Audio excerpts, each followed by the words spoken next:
Okay, next നമ്മൾ പഠിക്കാൻ പോകുന്നത് ഗൂഗിൾ ഫയൽ സിസ്റ്റമാണ്. Google developed the Google file system, A scalable distributed. ഇത് എന്ന് പറയുന്നത് സ്കെയിലബിൾ ആയിട്ട് ഡിസ്ട്രിബ്യൂട്ടഡ് ഫയൽ സിസ്റ്റമാണ്.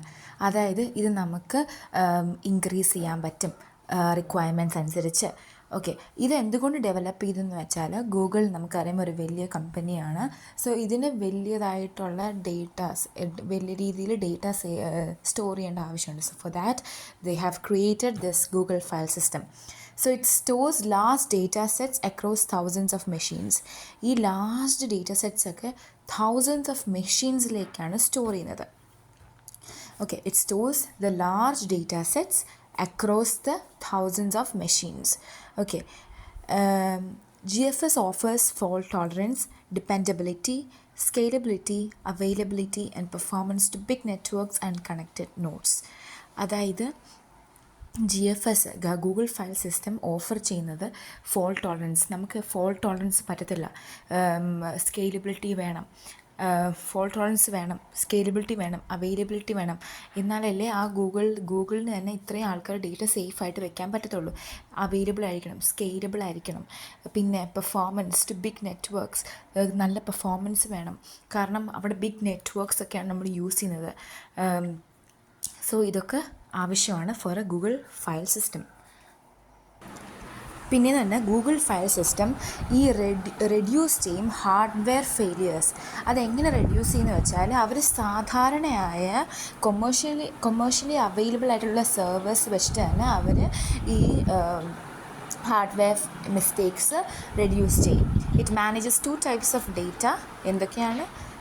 Information about the data and the data itself. File metadata എന്ന് വെച്ചാൽ information about the data, file data എന്ന് പറയുന്നത് the content of the file.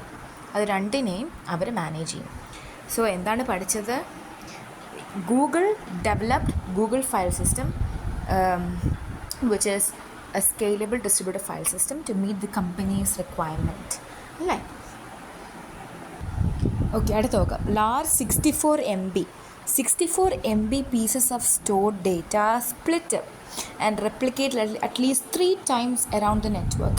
അതായത് 64 MBയുടെ വലിയ ചങ്ക്സ് നമ്മൾ സ്റ്റോർ ചെയ്യും. അതായത് നമ്മൾ ഡേറ്റാനെ സ്പ്ലിറ്റപ്പ് ചെയ്ത് 64 MB pieces of datas R split-up. എന്നിട്ട് അത് അറ്റ്ലീസ്റ്റ് 3 സ്ഥലത്തെങ്കിലും ആ നെറ്റ്വർക്കിൽ അറ്റ്ലീസ്റ്റ് 3 times എങ്കിലും നമ്മളതിനെ റെപ്ലിക്കേറ്റഡ് ആയിട്ട് സ്റ്റോർ ചെയ്യും.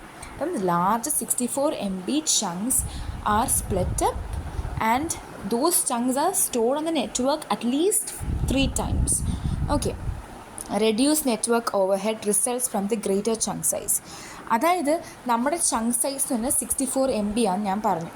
അത്രയും വലിയ ചങ്ക് സൈസ് ആകുമ്പം നമുക്ക് അങ്ങോട്ടും ഇങ്ങോട്ടും റിക്വസ്റ്റ് ഒക്കെ കൊടുക്കാനായിട്ടുള്ള ഇത് ഓവർ ഹെഡ് കുറവായിരിക്കും. സോ നമ്മുടെ reduced network overhead. Okay, overhead reduce ചെയ്യും നെറ്റ്വർക്കിൻ്റെ. ഓക്കെ, അപ്പം ഫസ്റ്റ് വൺ നമ്മൾ ലാർജ് ചങ്ക് പീസസ് ആണ്.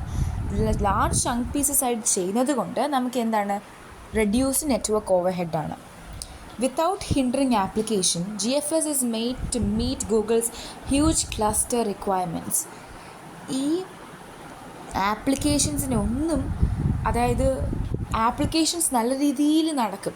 ഈ സ്റ്റോറിങ് ഒന്നും ആപ്ലിക്കേഷൻസിനെ ബോധമാകത്തേ ഇല്ല. അതായത് ആപ്ലിക്കേഷൻ നല്ല രീതിയിൽ പെർഫോം ചെയ്യും, സ്റ്റോറിങ് വേറെ സ്ഥലത്ത് നല്ല രീതിയിൽ. So without hindering the application, GFS is made to meet Google's huge cluster requirements. Okay, അതായത് നമ്മുടെ ആപ്ലിക്കേഷനെ ഹിൻഡർ ചെയ്യാത്ത രീതിയിൽ GFS ബിൽഡ് ചെയ്തേക്കുന്നത്. അതായത് ഈ ഒത്തിരി കമ്പ്യൂട്ടേഴ്സ് തമ്മിൽ കണക്റ്റഡ് ആവുന്നതാണ് ക്ലസ്റ്റർ റിക്വയർമെൻറ്റ്സ്. സ്കെയിലബിലിറ്റി വേണം, അങ്ങനത്തെ റിക്വയർമെൻറ്റ്സ് ഒന്നും നശിക്കാത്ത രീതിയിൽ GFS നമ്മൾ ഉണ്ടാക്കിയേക്കുന്നു.